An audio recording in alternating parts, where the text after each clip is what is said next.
Awesome. Good morning, everybody. Good morning. Mr. Charles, good to see you.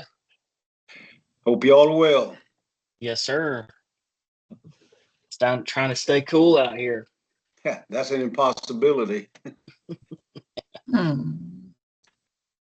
Good deal. Can you hear me, Matt? I'm having trouble with my camera for some reason. We can hear you, Laura. Okay. It was on before when I signed in, so I don't know what the deal is.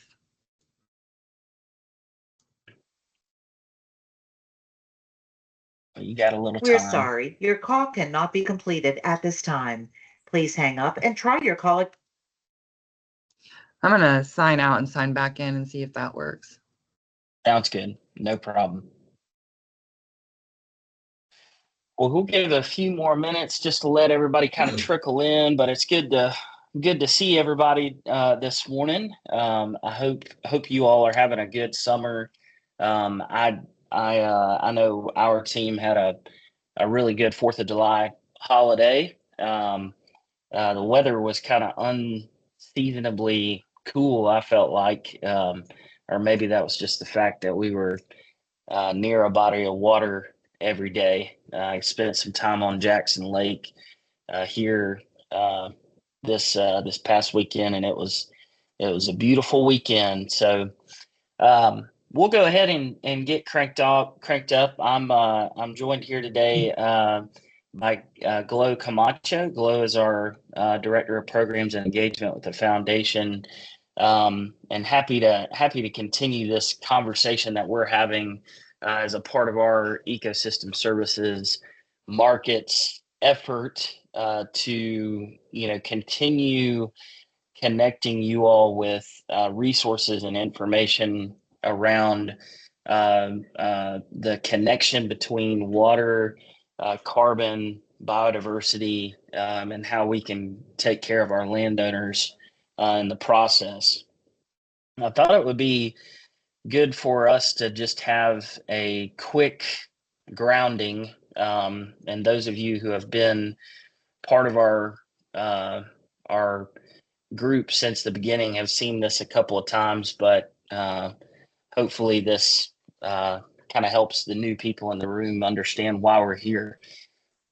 So this map to the left is part of the U.S. Forest Service's Southern Futures Forest Futures Report. What it shows is a projection of what happens when you have increased urbanization, decreased timber prices, and that's at no surprise that it causes increase in forest loss. You can see there, Georgia is a growing state. There's a lot of demand for property, and that means that our forests are at greater threat than they probably ever have been to conversion to other uses. And in most cases, that is not to an agricultural use, it's to a urban, suburban, or development use. And with that loss of forest, as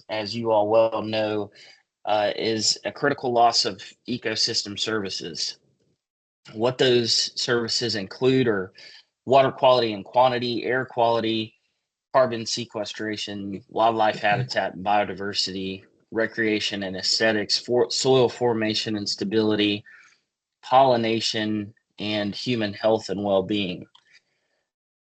Particularly why we're here today is to talk about, what that increase of urbanization and that loss of forest does to water quality. Forests are critically important to the water quality of our state. You can see here on the left this report from the U.S. Forest Service that shows 404 surface water drinking water intakes. It serves around 5.9 million people, which is just over 50% of the population with clean drinking water. And that's critically important when we think about the future of our communities and particularly costs, right? So with that decrease in water quality, you're really looking at an increase in water treatment costs, and that's an impact that the entire community has to take on. For utilities and folks who are on the water provider side, that means an increase in filtering costs and water treatment costs. For water users, major water users, corporations who need water as part of their manufacturing processes, that presents a risk to their businesses and to their the security of their product. And so you can see there on the left the impact to watersheds shown.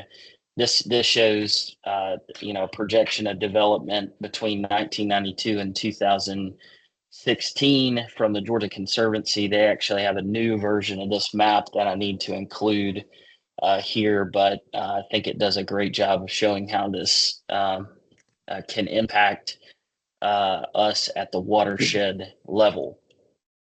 So what are we here to talk about today? My goal, of the foundation's goal here, is to continue to talk about what the role of a payment for ecosystem service market could look like for forest landowners in the state. This is something that the foundation has supported and has been pursuing for a few years now. We've done some research through a group called the Dovetail Partners, focused on really trying to figure out what that right mechanism looks like. And today we're really focused on trying to find out who the investors are. And that is what this group is really focused on, is trying to understand, number one, what is that conservation mechanism that we can use to support forest landowners while also delivering kind of a high quality assurance to investors, like whether those be utilities, whether those be corporations who are concerned about the future of our concerned about the future of our water resources. So just to reiterate, that this Georgia Partnership for Forest and Water is really a statewide initiative. Today on the call, we've got people who span forest landowners, utilities, conservation partners, industry leaders, agencies, and friends, and even some folks from the agriculture industry as well. Appreciate my buddy Brian Toller for sticking with this call and always kind of monitoring what's going on from an agricultural perspective as well. And really, once again, focusing on how do we advance investment in Georgia's water resources, and kind of use the leverage and the power of this group to take action. So I'm really excited about kind of where we're at as a group, and appreciate all of you all for being on the call today. Glow, did Miss Kathy from the Southeastern Partnership? I see Miss Kathy's on the call. Kathy, wanted to give you an opportunity to just address the group and give any perspectives that you may have from the Southeastern Partnership before we get started. Thank you so much. I am the coordinator for the Southeastern Partnership for Forests and Water, which if we zoom out from Georgia a little bit and look at the region, the Southeastern region, there's 13 states that mirror the U.S. Forest Service's Region 8. And those are the states that we look at. And just a few updates from that perspective. We just had a workshop, a 2-day forum in Florida on April 29th and 30th. One of the things that came from that I'm going to talk about in just a minute. In July, we're going to have a workshop in Alabama. It's just a 10 to 2 workshop, and the Forestry Association is providing lunch. So it's a meet and greet because the Alabama partnership is just getting going. In Texas, there's a 2-day forum with a field trip. And I'd love to get something in person in Georgia. We haven't met in person in quite a while. And whatever that winds up being, if it's, less of a networking opportunity and more of digging into a topic like what you're discussing today about, payments for ecosystem services, but we could get together and really, really dig into one of these topics. The Florida Forum, at that, we were lucky to have Matt Cohen of the University of Florida. I think he's the director of the Water Institute there. And he's been doing a lot of the research related to water quantity rather than quality, and especially in relation to longleaf pine. And he talked to us for a while. And one of the water management districts in Florida, the Sewanee, has put together a proposal for a payments for ecosystem services program where they are going to be, if I have the details right, I'm going to learn more about it this afternoon. They were going to be compensating private forest landowners for their forest management and in terms of what they can provide for water quantity. And he came up with a term, I don't know if it was on the spot or not, but he came up with this idea of a hydrologic easement. And I started thinking about this, the report that's up in the top right, Understanding Payments for Ecosystem Services. This was focused on Georgia. It's a great report. I'm going to drop the link in chat.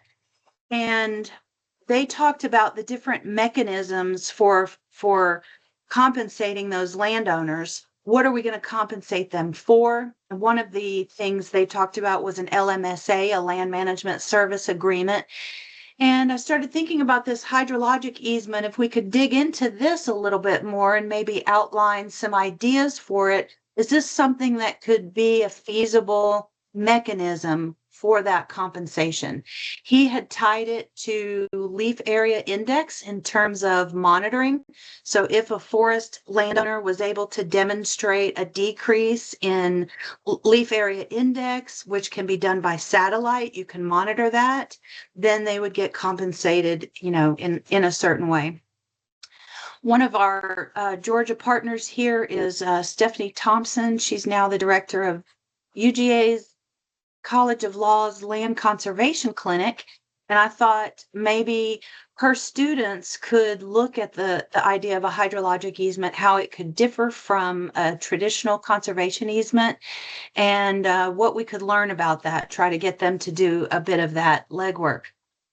So I'd love to discuss this more if anybody's interested in jumping on the call this afternoon with Sewanee Water Management District about their PES program. It's going into a pilot phase, and we're going to learn more about that from the contractor they hired to do that.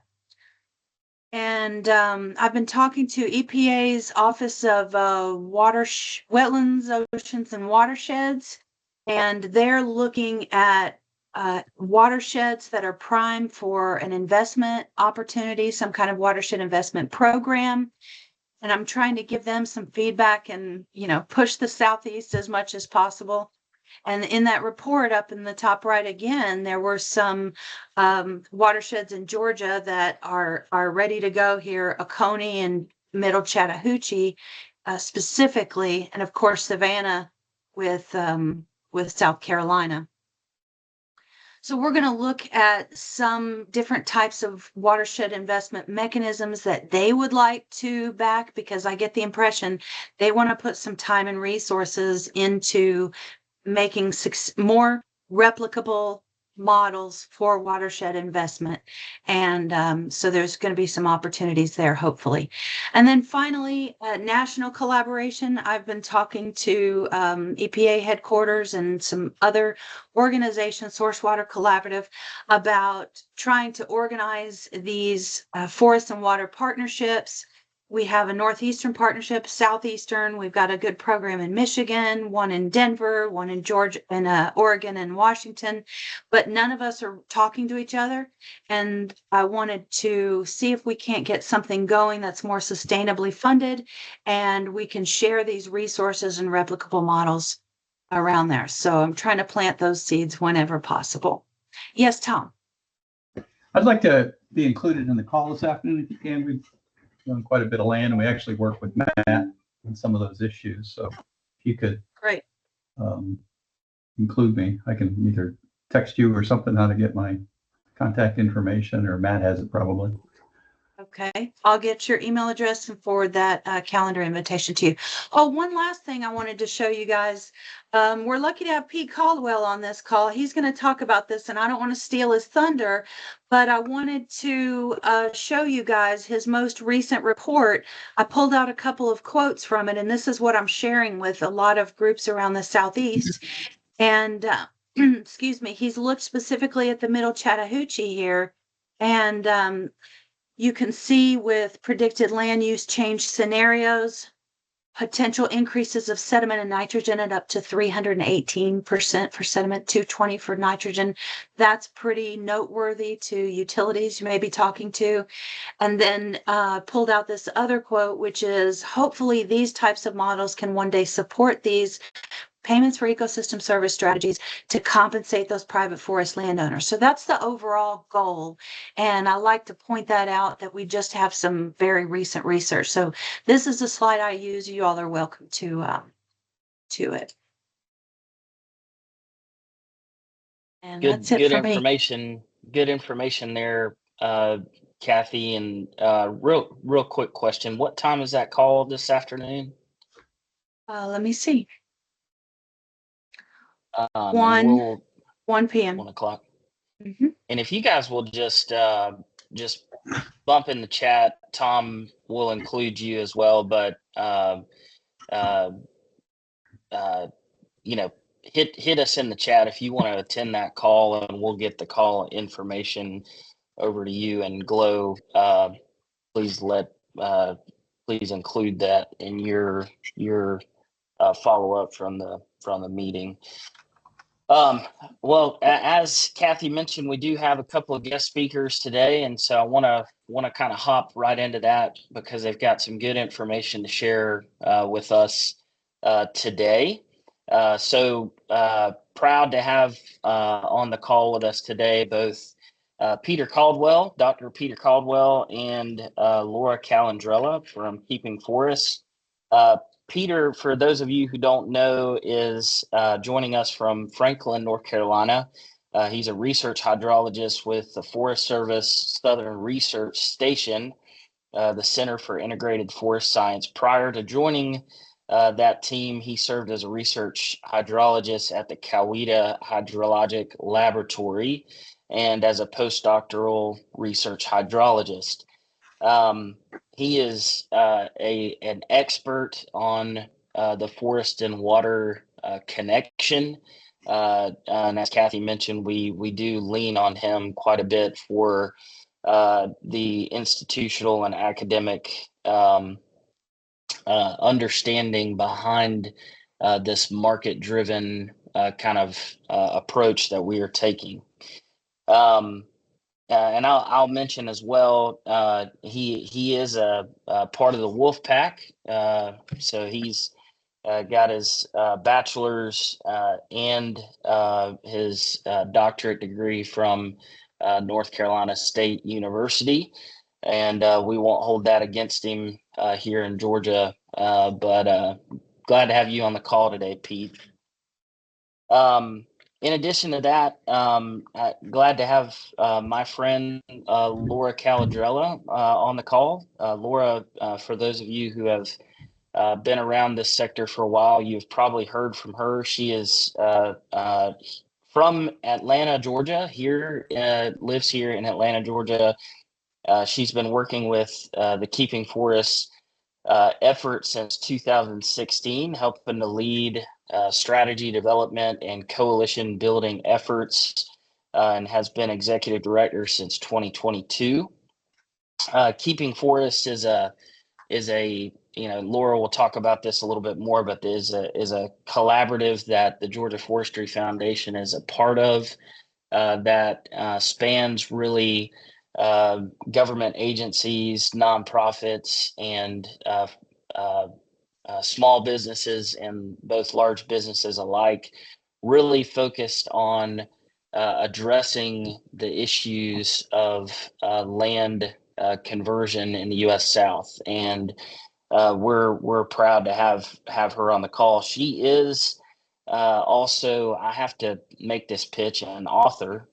She has written a book called Our Next Evolution: Transforming Collaborative Leadership to Shape Our Planet's Future, which is a good read. It's not a long and hard book to read. It's very easy book to read, and one that I feel like if you enjoy leadership topics, you will probably enjoy as well. So with that, I will turn it over to Mr. Pete Caldwell, Dr. Pete Caldwell, and let you take it from there. Great. Thank you, Matt. Can you hear me all right? We got you. Good. And you're looking at my screen? Yes, sir. All right. Excellent. Hey, good morning, everybody. Pete Caldwell, research hydrologist with the Southern Research Station. Just really appreciate this opportunity to talk to y'all this morning. Matt, thank you for setting me up for my presentation here. You touched on a lot of the things that I'll be talking about, and you also, Kathy. So you're making my life easier here. So as Matt mentioned, I've been doing a lot of work connecting forests to water at a various range of scales, ranging from small watersheds all the way up to the national scale. Today, I'll be talking about the forest and water supply connection in the South. A lot of this work that I'll be presenting today is coming out of collaborative work between the Forest Service, Keeping Forests, NC State University, Texas A&M, Southern Group of State Foresters, and the Georgia Forestry Commission, and also the South Carolina Forestry Commission. So I don't need to tell y'all in this group the importance of forests for water. We've studied water quite a bit over the years and decades at the Forest Service, and we've learned some key lessons over that period of time from that forest watershed science. The first is that forests provide the cleanest and most stable flows of surface water among all land uses. And we've also learned that forests can be managed in ways that do not negatively impact water quantity or quality. As we've been talking about, southern forests are critical for water supply, and they're critical for other water-related ecosystem services. Matt, you mentioned recreation, there's aesthetics, there's aquatic habitat, there's water production, water supply for drinking water utilities, and so on. Today I'll be focusing on that drinking water piece from some of our work that we've been working on over the years. So this map on the slide is showing the proportion of water in each of the streams across the South that originates on state and private forest lands. And so those areas in purple have a larger percentage of their water originating from forests. So those are greater than 75%. And then on down to the yellow, which is between 0 and 25%. But needless to say, forests are putting a lot of water in the streams, and we depend on that water. State and private forests represent 44% of the whole land area in the South, and 87% of all forests are privately owned. These forests are yielding 97.7 trillion gallons of water each year. and this is providing more than half of the surface water supply to 14 million people through their water utility. So it's really important that we consider forests for our water supply and manage our forests and maintain our forests for that water production and other ecosystem services. But these forests are vulnerable to land use change. And Matt, you showed some of the data from the Southern Forest Futures Project. We've just recently updated that work in the Southern Forest Outlook using land use projections from the 2020 Forest Service Resources Planning Act assessment. And these two charts are showing the change in developed land projected by 2070 compared to 2020. That's on the left side, and then change in forest land 2070 versus 2020. And the bars on the far right of these charts are the South. So that's the 13 southern states. And you can see that the South is projected to have the largest changes among all regions within the conterminous United States. In terms of developed land is projected to gain in area over the next 50 years, with a gain of approximately 50 to 68% compared to 2020 levels. This is about 18 to 25 million acres. At the same time, a forest is projected to be lost across the South. 2% to 3.9%, those percentages are smaller because there's more forest than there is developed land in the region. But this equates to 4.8 to 9.4 million acres of forest loss. Again, based on the latest projections that are taking into account different scenarios of economic growth. But you can certainly see that forest land use projected to decrease. This forest loss is projected to be pretty widely distributed across the region. And it can also be much more substantial at smaller scales. So the map on the left is showing developed areas in 2020 in gray, and then areas where forest is projected to be converted to develop by 2070 in the red, all based on a single one of these scenarios that we've looked at. Scattered across the South, but when you drill down to the local level, you can really see just how much of that forest is going to be converted to developed land, and it tends to occur on the boundaries of existing developed land. And we see these patterns over the historical record as well as these projections. Yep. So this forest loss and degradation in the watershed has not been lost on Pete, yes. Real fast. We had a question in here back to the bar chart. If you wouldn't mind just highlighting what the abbreviations are there between the light blue, tan, the different scenarios there. Yep, thank you. Sorry, I glazed over that.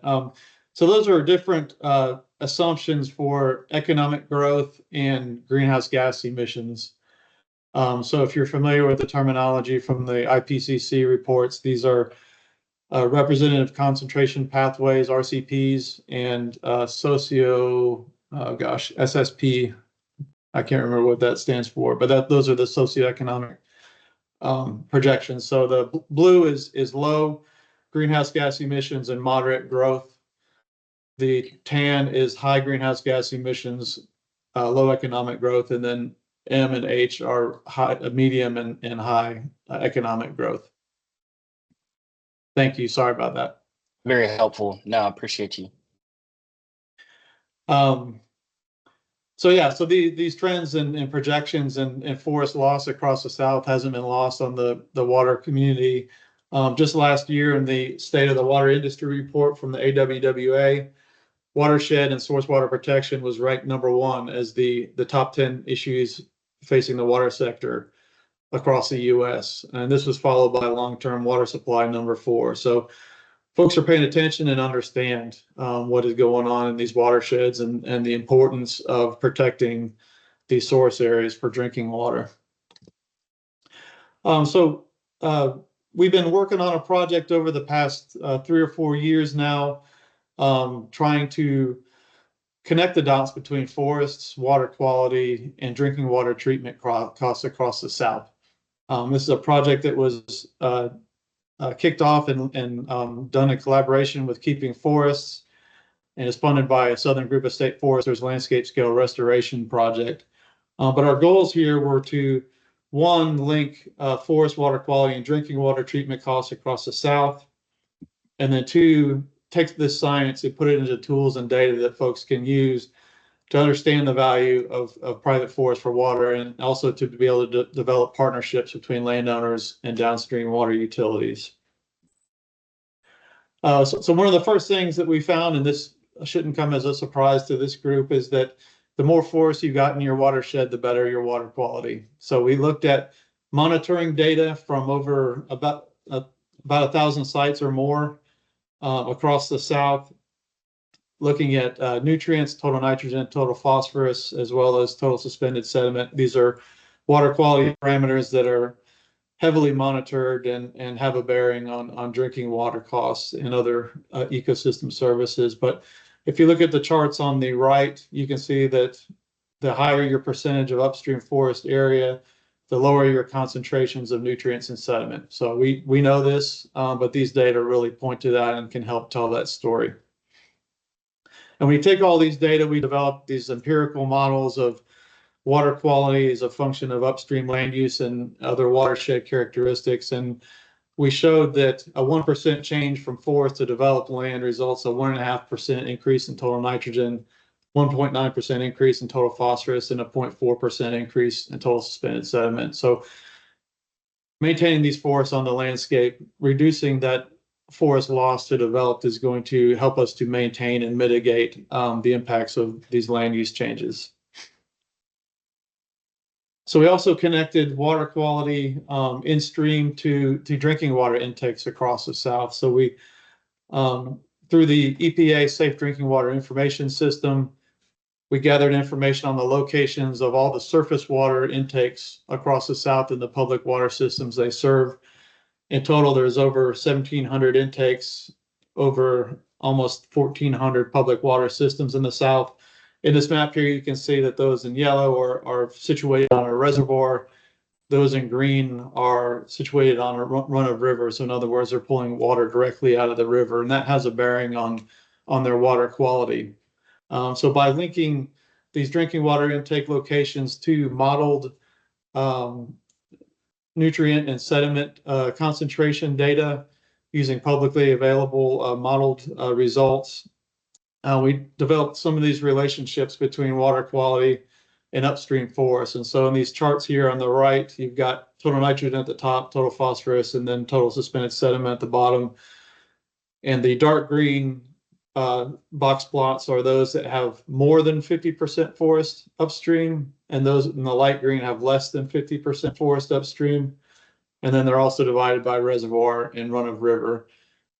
And when you look at these, you can see that particularly for run of river intakes, concentrations of nutrients and sediment are higher when there's less than 50% forest upstream than there are when there's more than 50% forest upstream.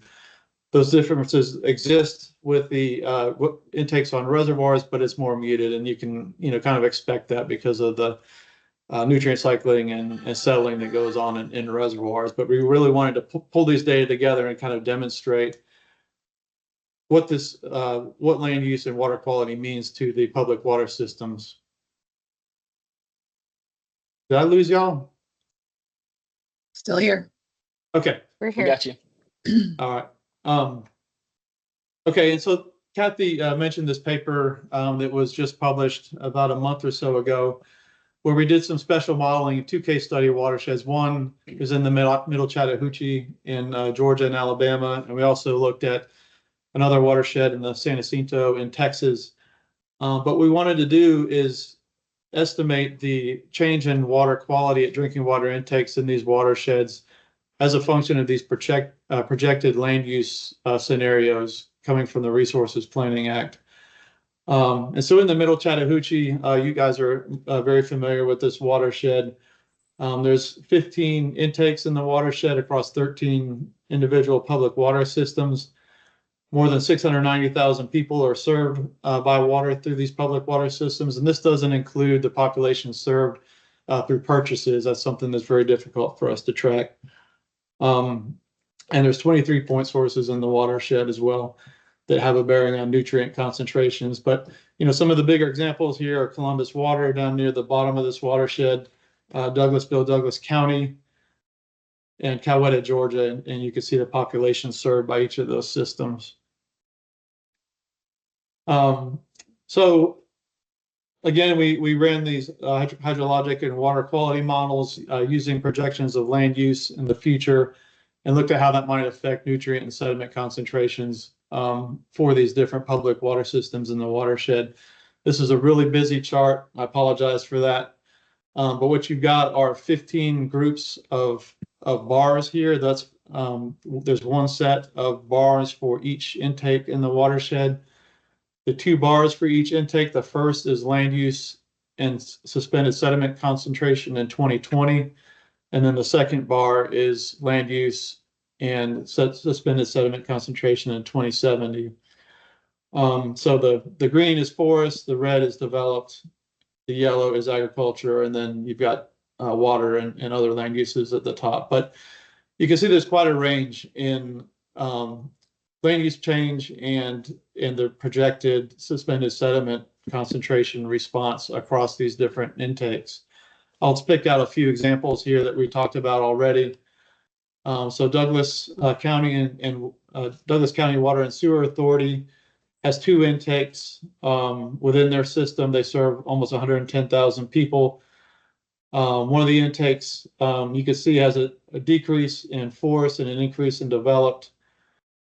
And you can see that the suspended sediment concentration was projected to increase by 60% for that watershed or that intake. And then the other intake within the system, more forest, so therefore lower concentrations of sediment at the baseline 2020, but then increasing in 2070 due to this larger increase in developed land within the watershed. And that resulted in a much larger increase in suspended sediment concentration for that watershed. Some of the others, Coweta Water and Sewer Authority, almost 70,000 served, 196% increase in suspended sediment concentration.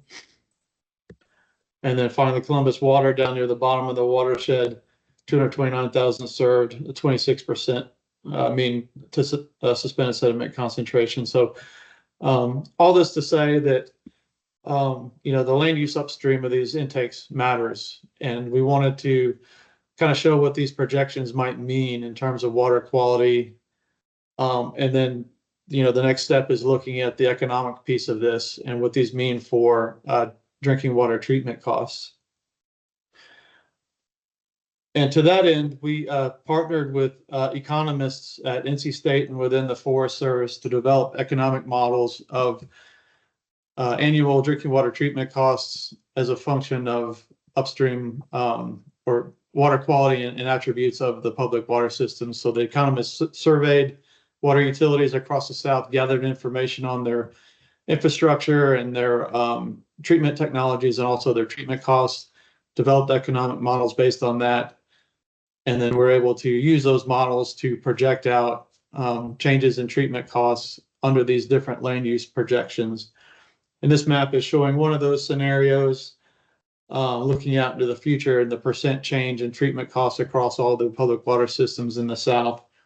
And you see some interesting patterns here that relate to the patterns of development, but also some of the range of development across the region. So there's some places where drinking water treatment costs were actually not projected to increase because there's not much land use change projected upstream of those intakes, or that developed land might have been coming out of agricultural land, or agricultural land was converted to forest land, what have you. So that's what you see in the kind of the gray circles here on the map. But then you go from there, from the yellows, those are 0 to 5% increase in costs, all the way up to the purples, which are 20% increases in costs. And so when you look at it in total, depending on which scenario you're looking at, 36 to 42% of all systems could experience an increase in costs. 7 to 12% could expect an increase of 5% or more.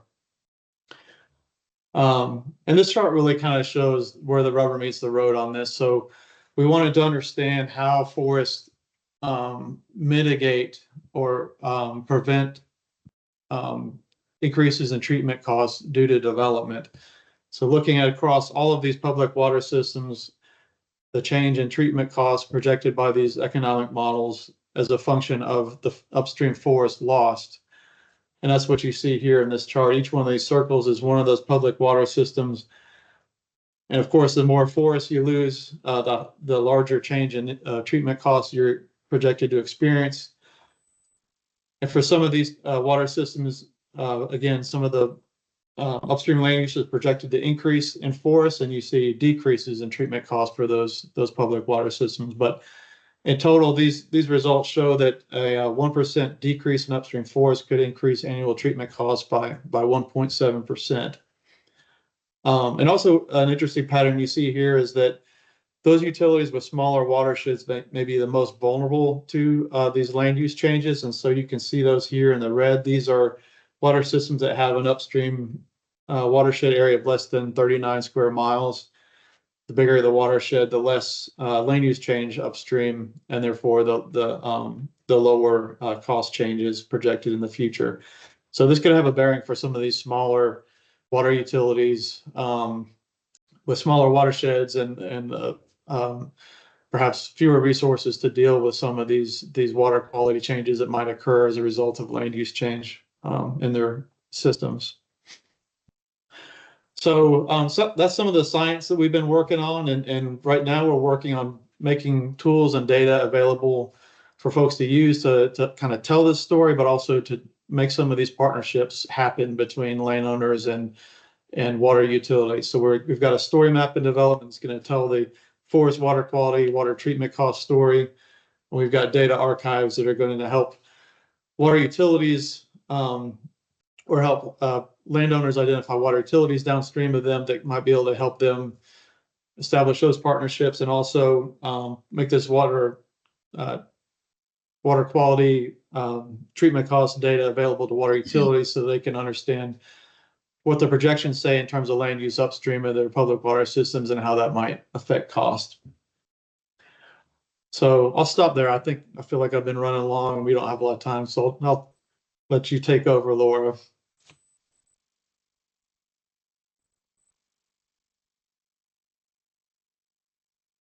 Laura's getting ready. I'll just say how much I appreciate that perspective, Pete. And for those of you who were on the call last time with Jenny Sanders from the Texas Longleaf team, I think we understand that. We understand well, the people on this call understand well, the connection between forest and water quality. The big part about Pete's work that I think is going to be helpful to a lot of us is being able to prove that connection and being able to provide analytic data to investors about how forests are impacting that watershed. So we appreciate your work, and I think one of the things that we talked about when setting this session up is, how do we as a community attract the right type of investors, right? And so that is one thing that I think Laura is going to cover well, and talk to us a little bit about what Keeping Forest is doing in that vein, putting Pete's action to work. Great, thank you, and good morning, everyone. I realize I have just about 17 minutes. So I'm going to speed through some of these slides, and I'm also just going to start with giving you some main points. So Pete's work and the work of Pete with NC State, our work with GFA in Georgia on the dovetail report that Kathy mentioned earlier, all of these things have been happening in tandem with one another. And so we've been learning different lessons at different times and starting from a baseline of assumptions, the first of which, as Pete's work points to, and even as the dovetail report points to, is that we really thought that that the science behind drinking water and the science behind showing the economic data to utilities was going to be a key motivating factor in creating a market for ecosystem services specifically tied to water. I'm going to tell you why we have found out that that is not going to be the highest leverage opportunity for compensating landowners.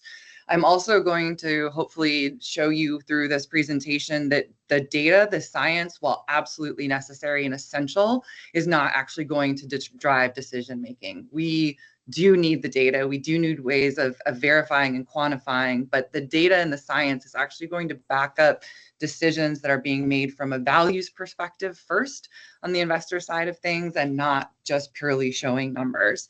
And then the other thing that I think you'll find through this presentation is that through the learning that we've done with our partners over really since going all the way back to 2022 with the Dovetail report, and when the work with Pete and team got started, we were really shifting into this idea of creating demand first instead of keeping forests anyway, instead of looking, starting with the landowner agreement side of things, or even what are the investment mechanisms that then would need to be presented to buyers. So those are sort of the three key takeaways that I'm going to speak to in this presentation. But for those of you that might have to drop early, that's what you'll be hearing from me today.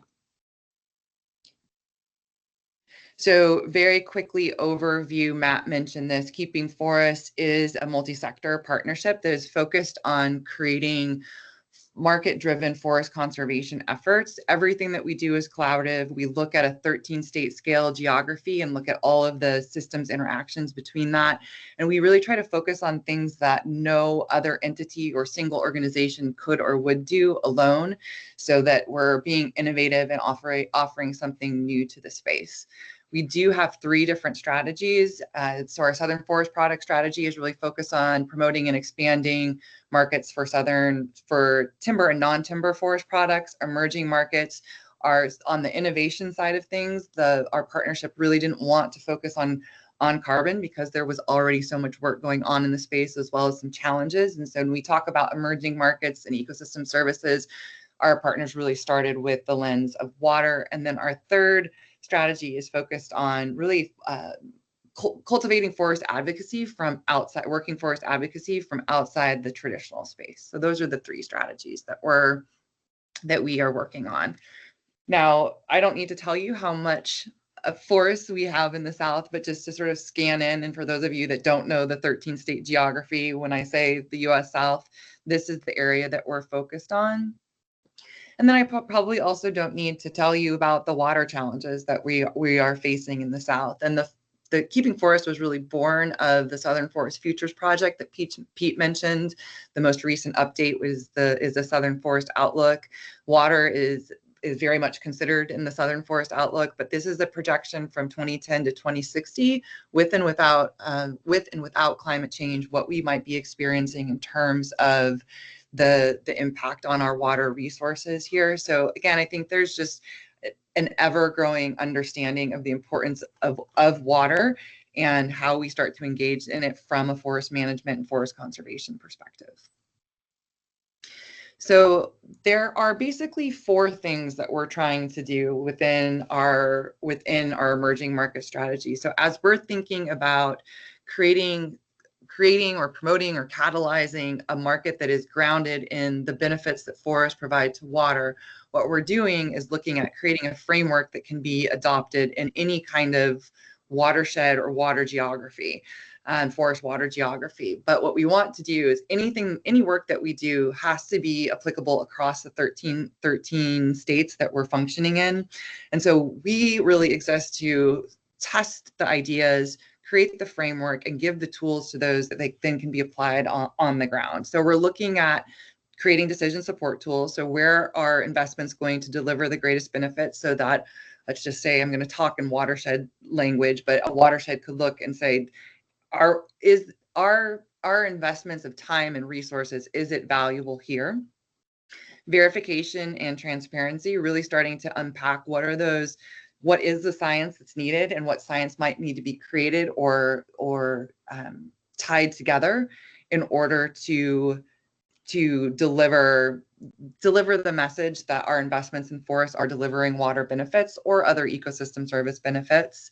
We're looking at what is the conservation finance mechanism. So what are those investment pathways that we can really use to deliver return on investment at scale? And then valuation methods. So we're looking both at the valuation from whether it's, we could say economic, if that's a part of the valuation, but there might be other values that are going to motivate buyers to invest in water as an asset class. So the overall goal for keeping forests is to put all of these 4 things together in a framework that then anyone can take within the region, and then even perhaps nationally or globally, and say, this is how you create some sort of PES compensation mechanism that's tying water and forests together. So I'm going to talk about 2 pilot efforts that we worked on. One was in Mobile Bay, which in Alabama, and that work was funded through WWF, Kimberly-Clark, and Accenture. And then Saluda River, which is funded through an LSR grant with South Carolina Forestry Commission. And so we had two different implementing partners and slightly different lenses that we were looking for. So Mobile Bay was the first one that we started with, and it was more, it was a multi-year effort, but was more of an assessment and review. Whereas Saluda River Basin, we really partnered with South Carolina Forestry Commission and multiple partners.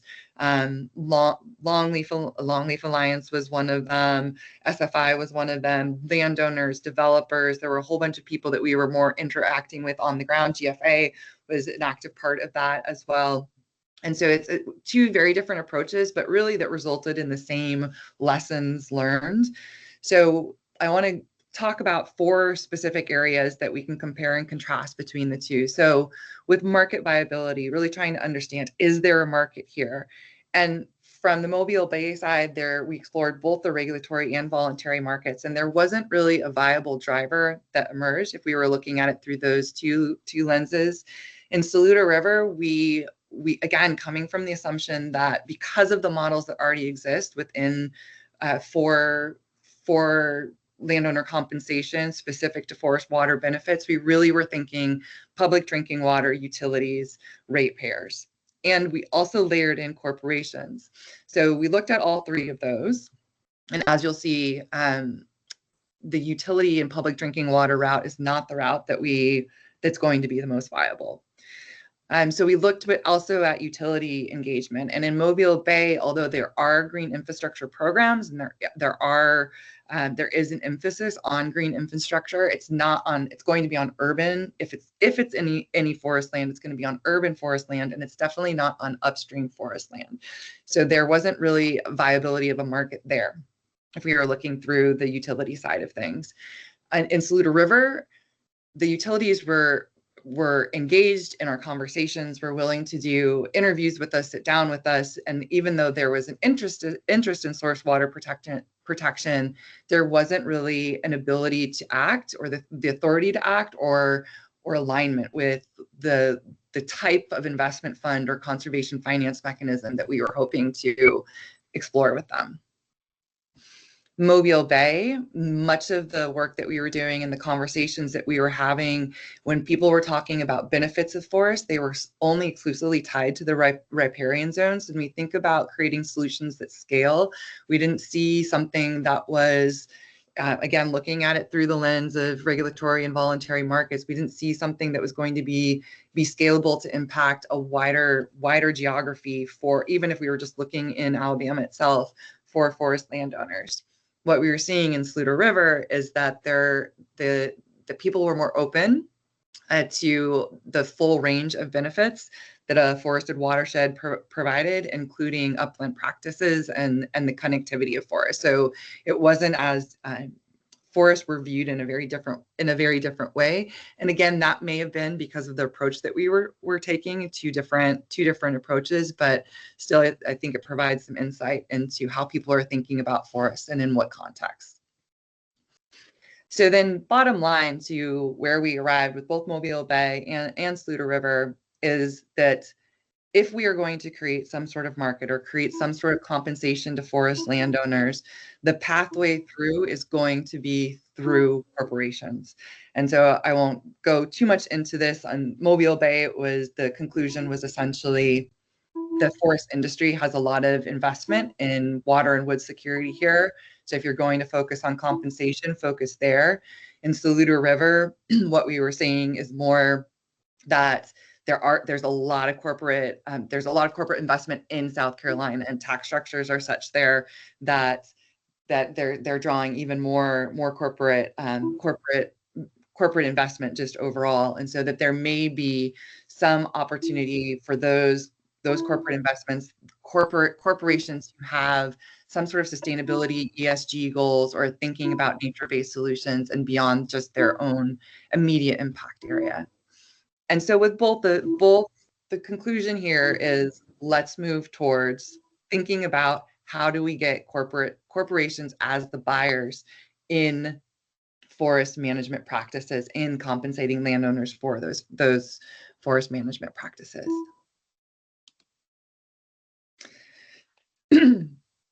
And so thinking a little bit, taking a step back out of just what those two pilot areas were telling us, we also are starting to pick our head up and look around at what's happening, not just within water demand, but what are corporations already investing in? Where are corporations already considering their water use? And so in the United States, 90% of U.S. freshwater is consumed by industrial, agricultural, and power sectors. We also know that data centers are using over 75 billion gallons of water per year. And for Georgia in particularly, Georgia, Texas, and Virginia are the 3 states with the highest growth in data centers in the United States. And so we can only imagine what considerations as new data centers are being put in, as these corporations are thinking about how they need to be thinking about water supply and where we can tie forests to that. We're also seeing a huge growth in corporate water risk awareness.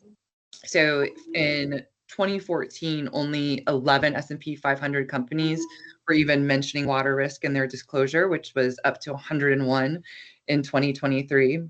And then we also saw a really big growth in companies setting water targets up until 2019, but then that has plateaued. So there's interest there, but there's still room to grow.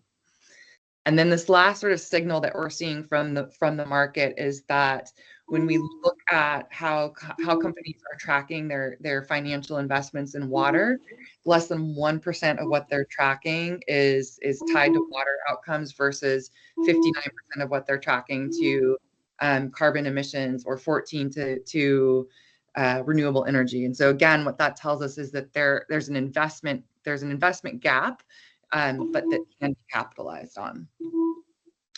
And so with keeping forests, where we're going is, as we shift to corporate investment, is we're going to explore, not assume that just because all those market signals are happening and just because our pilot initiatives are saying, hey, corporate investment is going to be probably the most scalable way to create impact for an ecosystem service marketplace or ecosystem service investment.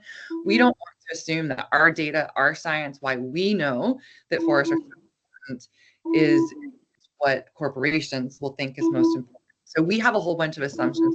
We, not just within, when I say we, I'm talking about sort of the forestry community. We assume that because there's risk to public drinking water, people are going to want to invest. Because we have the data, that's going to motivate action. And we assume that utilities and ratepayers, because those are the models that have been seen as successful in the past, that we should follow those, or that even the impact verification is the primary concern for investors. As we look at how do we engage corporations in these conversations about investments, we are walking a very careful line to recognize that these are our assumptions and that we need to be more curious than we are sort of delivering sort of the answers before we even know what the challenges or interests of corporate investors might be. Because the reality is that water isn't always a top priority. Nature-based solutions is that phrasing is barely within the Fortune 10 lexicon right now. And so, water as a whole, it's a complicated frame to provide for people, take water and then add forests on top of that. Now we're making it even more complicated. So we need to be really cautious of that. While they might be water curious or interested in water, and there's sort of a glazing over that could happen very quickly if we come in trying to sell water forests or water and forests. So science validates action, but it doesn't always initiate it. I think I've repeated that several times. We do need to recognize that utilities are part of the solution, but they are not. And again, one of the things we found in South Carolina is the number of people on rural water in the South just also doesn't make this a scalable solution. Not only that, but utilities are risk averse. Their ability to implement projects off-site, it's difficult for them. So we need to see them as part of the solution, but also recognize that there's a much bigger player. And then also that instead of impact verification, that if we can start with why is this relevant for a corporation and what are the values that they have that will drive investments, that's going to be the most meaningful place to create movement. So as we are moving forward, as Keeping Forests is moving forward, instead of thinking about it as selling water or selling forests, how we're thinking about it is from a social science lens of what are the things that corporations already care about, or buyers or investors already care about, and then how do forests solve those problems? So we want to know, in their words, from their lens, what's important to you, and then open up a broader conversation. And how we think about doing that is first working very specifically in workshops with corporations. We hope to be gathering sort of CS, Chief Sustainability Officer, Chief Financial Officer level people into conversations together about what are your priorities, what are ESG or SDG goals, what are some of your community goals. Then talk about how those might align with our forest solutions, the solutions that forests provide. Then being able to bring all of the rich data and science back to the business case, because all of that work that Pete has done is going to be so powerful. The story map I got to see earlier this week, it's an amazing tool, but we can start to pull out the most salient pieces of our science and data to back the business case instead of overloading people with that data from the start. From there, once we have that buy-in into that the data is there, or that the data can be built, then we start to look at building what an investment fund would look like. And so that looks like, what do buyers need? Let's say, just to use sort of carbon language as a contract, where sellers, and so the landowners themselves, how are they willing to engage? And then those intermediaries, so everyone in between that already has trusted relationships with landowners. We need to co-create that fund together so that it can be simple and scalable. And then from there, it's a process of managing, measuring, adopting, and evolving. And Matt, I'm realizing I'm just at time, a little bit over. I have just a few more slides. So how do you want me to? Yeah, I would say, we can forge ahead, Laura, and if anybody needs to hop off, just be aware that we'll send these slides out, and I hope Pete and Laura won't mind if I include their contact information as well if you have some individual questions for them. But please do forge ahead, Laura. Okay, just a few more slides. I think I'm just a few off. So how we see our approach as unique is that we are starting with creating buyer demand. A lot of our partners in the carbon world that I've been talking to about what we're doing, and they're interested about stacking benefits, they've been really cautious about starting from the demand side and not from a landowner organization side. But we're really seeing, again, if we're going to do something unique and innovative and different, that if we can look at cultivating the demand, and then knowing that we have existing landowner groups, trusted leaders that then we can work with, that side is actually stronger for us right now. And so, but what we don't have is what the buyers actually want. And so we feel like we're flipping the approach on its head from the traditional way we've gone about thinking about ecosystem services, and really trying to understand, is the demand there, or what would create the demand? We really also want to leverage the existing corporate metrics, so trying not to create new things, trying to see what's already being measured, and then what we're already verifying within the forestry community. So and that's not just with water, but across the entire supply chain. So things like FSC or SFI certifications, which are important to many corporations and part of their supply chain, already within FSC and SFI and ATFS certifications, we can find ecosystem service metrics. And actually that interaction with SFI, FSC, a corporate buyer and a landowner, that helps to strengthen the science along the way. So our goal is to really get something into place quickly. And then through that partnership, through that commitment and sort of in a single investment fund, we can start to improve the science along the way. And that's what I mean by measure, adapt, and evolve, is that we start to build the trust and relationship at the same time as we're strengthening the investment fund, so that we can define what's really needed for the future. And then the last thing is that we are really trying to move away from this idea of water market, right? Or even project-based kinds of outcomes. We want to think about watersheds as a whole, and corporations may not care about watersheds. That may not be language that we even use with them, but having a place-based approach that we can look at on a map and say, here are the benefits and here's what forest management outcomes can deliver here, is going to be really important. So there's a lot we don't know, but we're willing to be curious and we're willing to explore this. So things that we're curious about and that we'll be testing through our approaches are what does make a watershed investment ready. So from the buyer and the seller side of things, what types of partners need to be engaged to drive success. So for example, in South Carolina, SustainSC is a statewide organization that links conservation and commerce. We did try to get them engaged at the beginning, but that's been sort of an iterative process. And now we just are starting to align. We know they're crucial to success. So that's meant that we've had to pause moving forward with some of our pilot work there, because we need to bring them back up to speed. But what other partners need to be in the mix?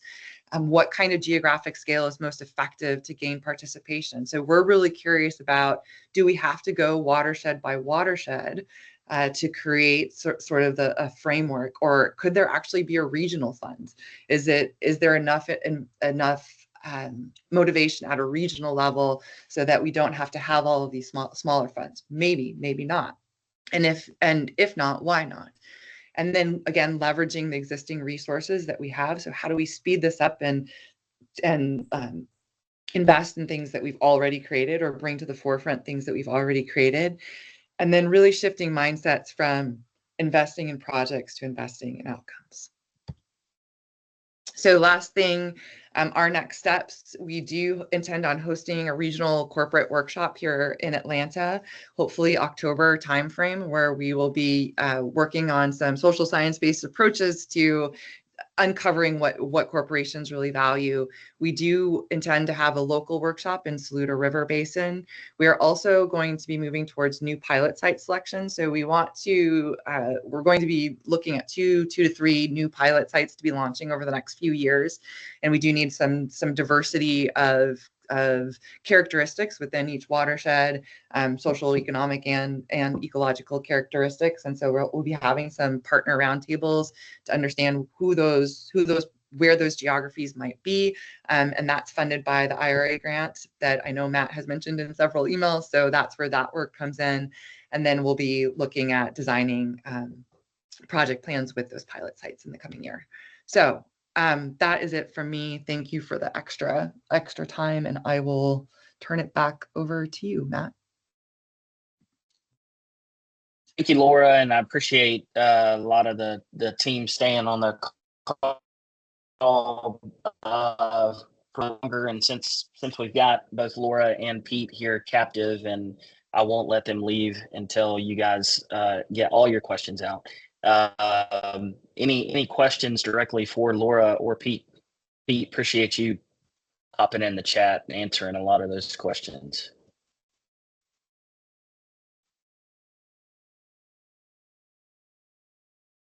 One question I had for Pete, and Pete, you and I may have talked about this offline, but I think it'll be good for the group to hear it. But you showed that kind of data the data that showed the difference between forested land and developed land and kind of that impact to water quality.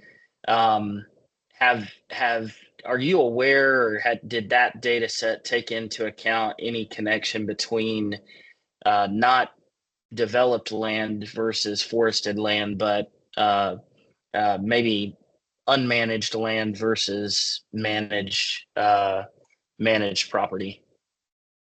Yeah, that's a great question, Matt, and one we get pretty often. With this, with the work we're doing at this scale, we couldn't delve into whether, forests were managed or unmanaged. It was more just looking at differences in land use, so forest versus developed versus crop or whatever. But we couldn't get into that question of management. But that is a great question, and one that I think we'll start to dig into. Kathy mentioned the work that Matt Cohen is doing at University of Florida, looking at managed forests and how that management can benefit water quantity.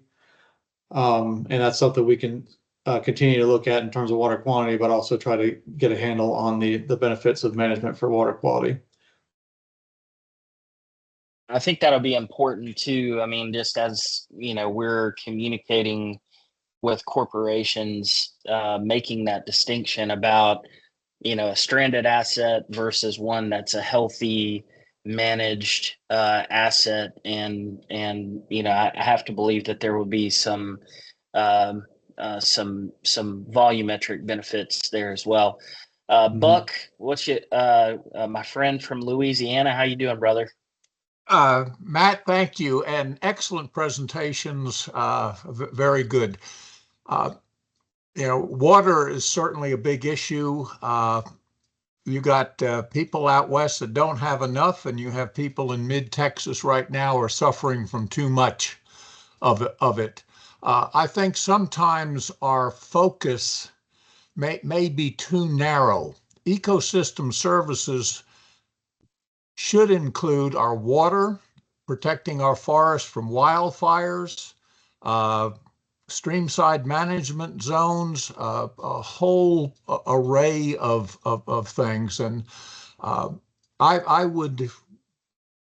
everything we've talked about today is certainly important, but I think we need to be thinking broader terms. Ecosystem services, what landowners should receive compensation for, is everything from water, clean air, carbon, climate change, protection of homes and streams. So, but excellent presentation, very thoughtful, good job. And Buck, I just would like to chime in here, which is exactly when we think about having these corporate conversations and not going in with the solution of water, right? From a keeping forest standpoint, what we care about is that forests stay forest and that landowners have the markets to help them stay forested, right?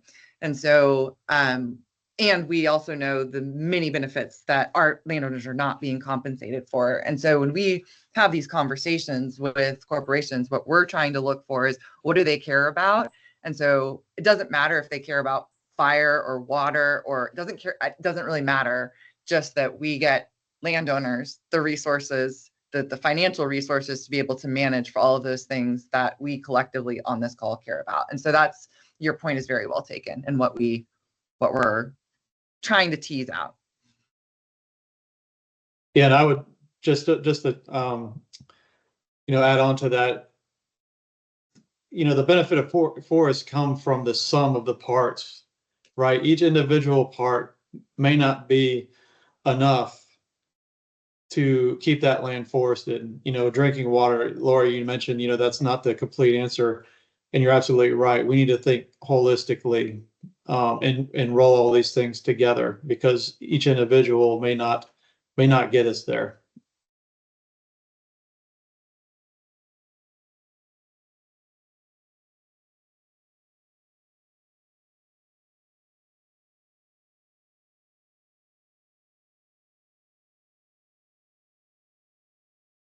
You might have lost Matt.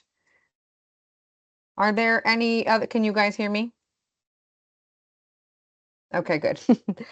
Are there any other questions for Peter and Laura? I'm just been nodding in agreement with everything that has been said here this morning. It's been really a couple of great presentations.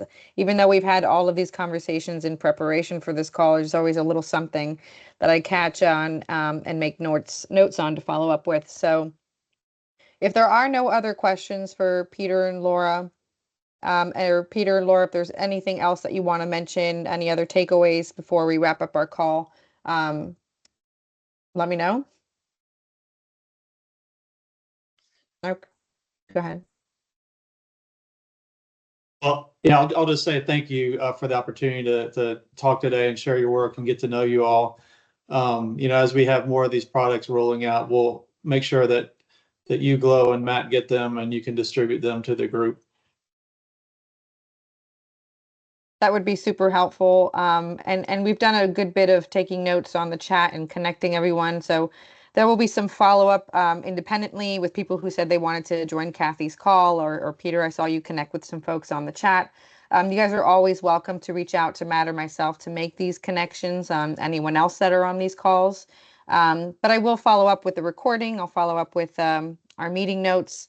And anything else that anyone would like to kind of have from this discussion today, we'll make sure to kind of include it in our follow-up materials. Thank you, Peter. Thank you, Laura, for all the time that you took to prepare for today's call and doing such a wonderful job of relaying the great work that you've done. And thank you, everyone else, for joining this call today. We're really excited about these conversations and kind of moving forward with our not only kind of how we connect folks with, water resources and all of the opportunities that exist in that realm in Georgia, but also just kind of all the progressive and forward movement that we kind of continue to see in this agenda is very, very exciting. So thank you guys again. Thank you. Yep, thank you. Have a great day.